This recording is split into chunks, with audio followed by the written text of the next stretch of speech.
Hey guys, welcome to the Gear Locker. Today I wanted to do a very brief AAR or after action report of Broken Arrow event DOC-PEC, which was their Mike Force event that happened in July of 2023. Now, I kind of wanted to just jump into the meat and potatoes with this one, but I did want to describe what's different about this event compared to the other events that Broken Arrow events puts on. This one, primarily, is a very small event, being really just the hard chargers that go to BAE events. It is a Mike Force themed event, which means that in addition to sterile jungle fatigues, the Tigers are your primary pattern. This also allows for a little bit more customizability in kit, as you're going for a special forces team. And the gameplay also follows that suit, where it's not necessarily a big force on a big force, but a small team and another small team both evading each other and attacking each other in small waves. So at this event, I wore a kit that I based off of a Mike Force member. It's not a one-to-one impression by any means, but it's something similar to what he used, and I'll put a picture of that up here. I had a top and bottom in the tiger stripe camouflage pattern. I had an M56 web set with 2 magazine pouches on one side, one on the other, as well as 2 canteen covers. I had a compass pouch, a K-Bar 1207 knife, and lastly, an SDU 5E strobe pouch. I also had some dummy grenades strapped onto various parts of my kit just to add a little bit more authenticity. I wore Vibram Sole jungle boots, a parachute camo handkerchief, as well as one of these triangle bandages in addition to the boonie. My rucksack was a tropical rucksack, and I know I was kind of pushing the dates with the tropical, but I wanted to finally give it some use and kind of compare in an event how it performed next to a lightweight rucksack. In my rucksack, I had a whole number of things.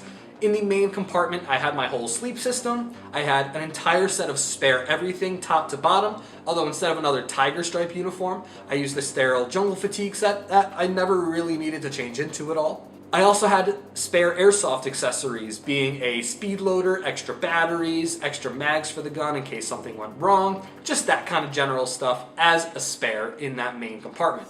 In addition to the 2 quarts of water in my web setup, I also had 4 quarts of water inside that main compartment of that rucksack. And it definitely weighed it down, but having a gallon and a half for a 24-hour event, I think was definitely sufficient, even though it was very hot. On each of the 3 outside pockets of the tropical rucksack, I had each of them compartmentalized for different things. In this one, I had a bunch of bunk type items. So I had my flashlight, I had extra paracord, I had extra socks, extra shirt, like that kind of stuff that if I wanted to bed down or get comfortable or set up a small camp, that stuff is stuff that I would be accessing immediately. In the middle one, I had 3 of my homemade LERP rations. Now those are actually the same ones that you see in the video, which I've linked up above. If you want to do a LERP ration that's very inexpensive and totally disposable, I highly recommend checking out this method that I did. And then in the last pocket, I had a lot of my personal items. So I had a hygiene kit, I had foot powder, I had extra deodorant, just kind of the general stuff to keep myself as clean as possible throughout the event. And then the last thing, which I think was one of the most important items of the weekend, was bug spray. The rifle that I used was my CAR 15. Now this is one that I recently modified with an Avalon gearbox, and I was running an 11.1 on it. Had a nice pop sound to it. Ferrucci told me he definitely heard it and knew it was me. And while the XM177 was seen in some photos, the majority of them did have the standard M16A1s. So again, while I was kind of bending it my way for that, it still was period correct. Now to get onto the event. So this event officially ran from 12 o'clock on Saturday to 12 o'clock on Sunday. However, pretty much 95% of the people showed up on Friday night, and we had a big fire. We all kind of camped out, talked and hung out. We just shared stories and what we're looking forward to for future BAE events and things like that. It was really cool just getting to see the guys again and hang out. Again, that's probably one of my favorite parts about these BAE events, is whether you're doing it on base in a period correct fashion or whether you're hanging out the night before a Mike Force event by a fire. You kind of just get to hang out with people leading up to the combat aspect. And I mean, they're all my friends and all the attendees that come. I love hanging out with them and talking with them, and I've made good friends too with that. So it's definitely a fun aspect of the event that you wouldn't really expect from the face value of the advertising. So then we bedded down for the night and got ready for operations the next day. Waking up the next day, we got up very early, like I think I was up at like 6 a.m. And we were getting ready for the event that day. A few of us did go do a breakfast run, but once we got back, it was game time to get all set up, loaded up, make sure all of our equipment is good, go through a pre-game briefing, and get to know everyone and start organizing kind of fire teams. Now, again, I mentioned that this event was very small, and I think that worked in its favor. And I know the Mike Force events have always been kind of small, but this one being the sneaky special forces aspect, if you had a force that was 40 on 40, it wouldn't work out the same way. So having sub 20 guys in total, I think was the perfect amount for this event. And I think that even though that was a small number, it really enhanced the experience that not only the staff had, like myself, but the players had as well. So at 12 o'clock, it was game time. We were ready to go. Our main objective for the first kind of phase of the event was to assault the hill and secure that open area in the middle. So we quickly found out that there were a lot of thorns, so we dropped off our rucks so we could move a little bit more quickly. Now, the main force from the Mike Force was to assault directly ahead. What I decided to do with a small fire team I had, and I confirmed this with the LT, was I was going to take a flanking force, and I was going to take Michael Freilich and Alex Strampf, which I just want to give a huge shout out to those guys. They were a killer fire team. Couldn't have done any of our cool stuff without them. But we ended up flanking around and kind of got caught halfway. And then the main force had to push up to where we were, and that was probably an hour-long airsoft battle. Which, if you know anything about airsoft battles, they go for like 5 minutes at most and then they're done. This was pretty much an hour, which was super cool. Lots of reviving, lots of running to position. Our LT went down, so I had to move our guys into the LZ and kind of help clear that out. And it was just really cool. Once that happened and the Pavan ended up calling off their defense and retreated into the wood line, we took our rucks and we hiked over to a small area where we took probably a 15-20 minute break. And that's when we were about to start our ambush phase. So we had a couple ambush sites predetermined that we were going to set up a small ambush in and hit the Pavan. So as we got lost on our way to the first one, the Pavan ended up behind us doing a small hit and run, but no casualties. So we said, okay, let's go secure that first ambush site. Waited there for about an hour, no visual whatsoever. So then we hiked to the second ambush site, and again, we didn't see anyone, which was kind of strange, considering the property wasn't huge and it was very easy to hear people because there's a lot of crunchy stuff you were stepping on. So it was strange that we didn't see him again, but that was okay. We definitely needed a break from the combat, but then we returned to base and we got ready for our RON site. Now, this is about maybe 6 o'clock at night. So when we rucked to our RON site, we set up on top of the small hill. Now, the small hill was relatively easily defendable, but it was right along a main road, which means they could move very quietly and assault us very easily. So what we did is Freilich, myself, and Strampf took the main kind of point, the 12 o'clock position. So if we did see anyone coming, we would be a first reaction force. And then in the back, we had our 60 gunner, we had Sam Gregory, we had Wiki, we had Mueller.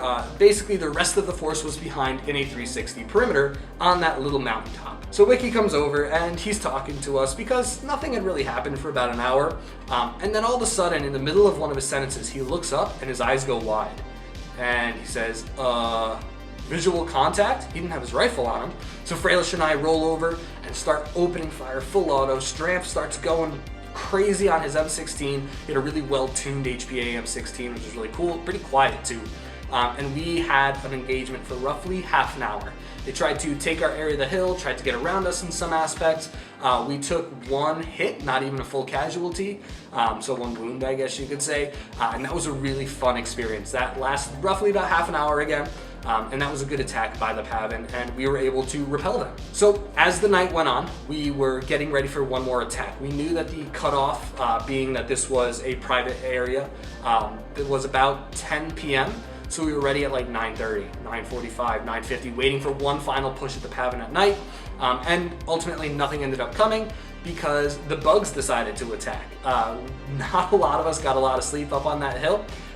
No matter what we had, whether we had bug nets, whether we had, I had this wrapped over my face as well as a parachute material. It was pretty rough to sleep that night. It was comfortable. I mean, I slept comfortably when I did sleep, but there were a lot of bugs. So in the morning, we were ready to get out of there. Now, wake up was at 6 o'clock, but I decided with a couple of other people to get up at 5 o'clock, kind of like as a pre-security to see if the Pavan would move around us to get in position to attack. And ultimately, nothing really ended up happening in that hour that we were up, but as soon as 6 o'clock hit, we had visual contact. They were a little far for us to see, and they were all kind of standing in a circle. So we're like, they're probably planning like one big attack. And this is roughly around 6 o'clock-ish, 6:15. So we're like, okay, this is gonna be one of our big engagements. The problem is though, our mission objective was to return to base, which was kind of like not the staging area, but next to the staging area, and then hunt out the pattern. So we were ready for them to chase us out. Now, the main force needed to move out of there. I decided, and I talked to LT, that the small flanking squad, my little fire team, was going to assault around, distract them from behind while the rest of our guys pulled out of there, and then we'll follow as fast as we can. Problem is with that though, as soon as we left, the Pavan did a huge push up the hill. It was an even 5-on-5 fight, and it was definitely one grenade that wiped them all out. And the three of us, Stramp, Fralish, and myself, were left alone. So we were trying to sneak behind them. We took out Liam, Ferrucci got Fralish, I took out Ferrucci, Chet got Stramp, and it was just a whole back and forth of a lot of sneaking around, trying to outflank each other. And then once all of the Pavan guys realized, like, all right, the rest of them are there, there was full auto raining down. They were doing really coordinated pushes. It was really cool. We all got wiped out by the end of that. But the fact that we made it a little bit longer than the rest of them, I count as a win in my book. So at the end of that engagement, we all met back up at the top of the mountain, and at this point it was probably close to 7:15, 7:30, where we all talked for a little bit. We kind of had a mini debriefing at the top because we decided that we were going to spend the rest of the time at the event doing media for an upcoming Broken Arrow event. So we got a couple of photos for future events, kind of promotional stuff, which I won't show here. I'll let the BAE page kind of do that promotion, but it's really cool. I'm really excited for the upcoming events next year by Broken Arrow Events. Now, to summarize how I felt about this event and kind of just the general aspects of it, the location was nice. I liked it being an hour away. That was really convenient for me. The field was very thorny though. Again, it was someone's private property, and it was decently sized, nothing massive. But it definitely wasn't the easiest to move through. And while I like the challenge of it, it definitely wore people out, which I understand not being the best for everyone, but for the hard chargers out there, it was a good place to play. I enjoyed that. The combat was stellar. I think some of the best airsoft fighting that I've had at any event, period. Engagements lasting 30 minutes to an hour with so few people really speaks to how well the combat happened. It was really cool. It was well coordinated, well planned. Huge props to Liam for that. That was really cool, and I think what made this event for me. So I can't really compare it to the big events because this is a whole different ball game. But some things that I really enjoyed about this that are different than the big events are the small community. By the end of it, I mean, we were all high-fiving. Oh, I got you, you got me. Like it was really cool because everyone knows each other.